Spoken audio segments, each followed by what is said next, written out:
How did the world-renowned car company that's built beautiful cars like this, and this, and this, turn into this, and this? And what the is this? How does BMW, one of the greatest automakers in the world, build the ultimate driving machines that have become the ultimate eyesores? On today's episode of Blinker Fluid, we're gonna uncover exactly why BMW isn't crazy for building what many think are the ugliest cars in the world, and how they're profiting more because of it. Let's get into it. BMW seems to have kind of lost their way, at least in terms of exterior design. In the early 2000s, the company simply didn't build an ugly car, not one. It was the perfect lineup of sports cars, sedans, and even an SUV that, in my opinion, looked and in most ways drove better than all of the competition. We had the E46, the E38, the E52, the E36-based Z3, and my personal favorite, the E39. All of them were elegant and refined, yet bold and exciting, and there was a symmetry from the top down, where the 5 Series looked like the 7 Series, the 3 Series looked like the 5 Series, and the X5 looked like an off-road version of the three of them combined. And that's to say nothing of the older cars in the lineup like this, or any of these. But in the mid-2000s, something started changing. When then Chief of Design Chris Bangle put pen to paper and signed off on the E65 7 Series, and then later the E65 Series, for the first time in BMW's long history, cars had entered the lineup with looks that not even a mother could love. And while the performance and insanity of the V10 offered in the M5 admittedly swayed us to warm up to the styling, nothing about that 7 Series ever did. We warmed to the E93 series as well, and for the next several facelifts and iterations, pretty much everything they built looked pretty good.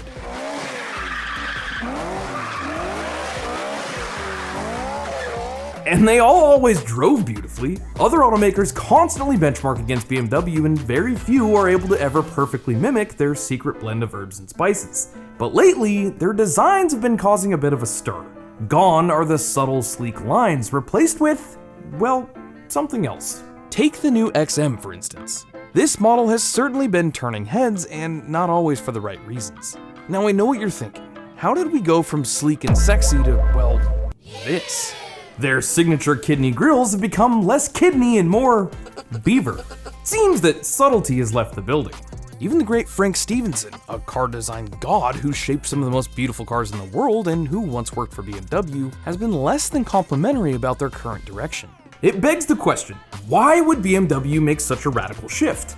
Well, a couple theories. And part of the answer lies east. Far east. All the way in China.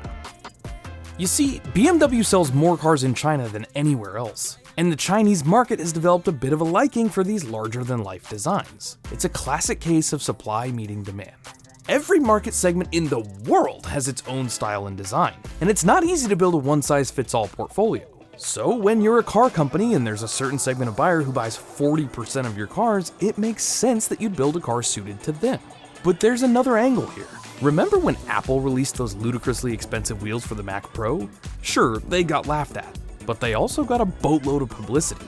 It's sort of like when John Mackey opened his first grocery store and named it Saferway, hoping he'd get sued by Safeway for the publicity. The store we know today is Whole Foods. The saying goes there's no such thing as bad press, and BMW seems to have taken that to heart by creating something that's gotten people talking. They've made sure BMW is a name on everyone's lips. But here's the thing. Amid all the buzz, the debate, and the hot takes on Twitter, we forget that design isn't just about what we see. It's also about what lies beneath. Yes, those grills are about as subtle as a punch to the face, but they're part of a car that's an absolute riot to drive.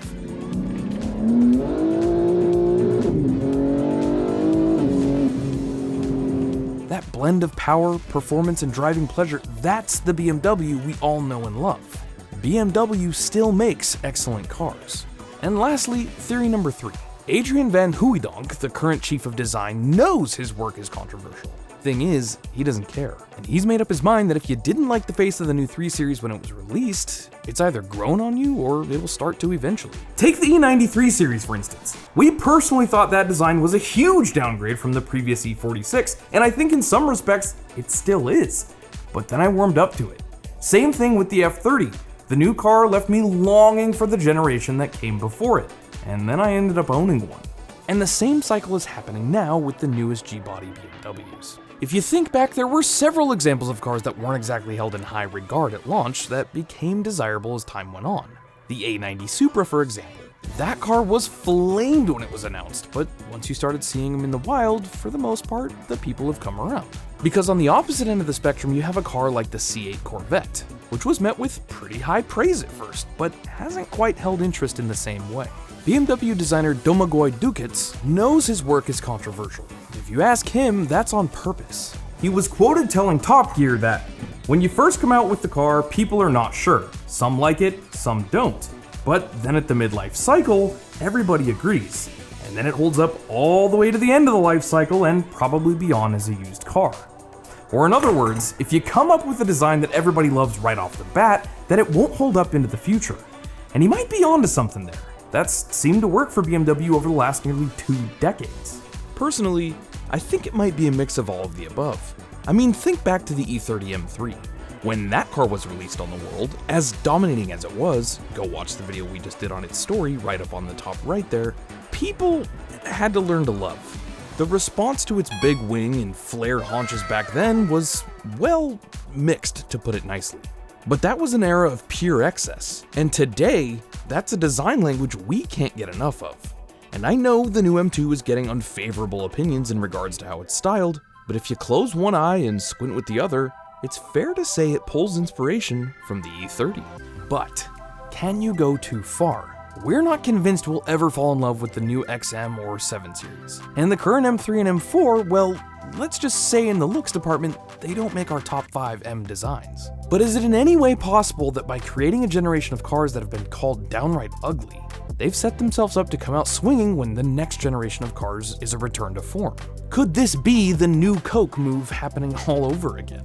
Perhaps. They've certainly stirred the pot and caused waves in the industry. They're playing a bold game here, but isn't that kinda what BMW is known for? Isn't that what's made them successful? Their willingness to take risks, to push boundaries, to lead rather than follow? Whether you love or loathe the new design direction, it's impossible to ignore. BMW has always been an innovator, a game changer, and right now they're changing the game again. With cars that might not be everyone's cup of tea, but they're making a statement, and they're forcing us to pay attention.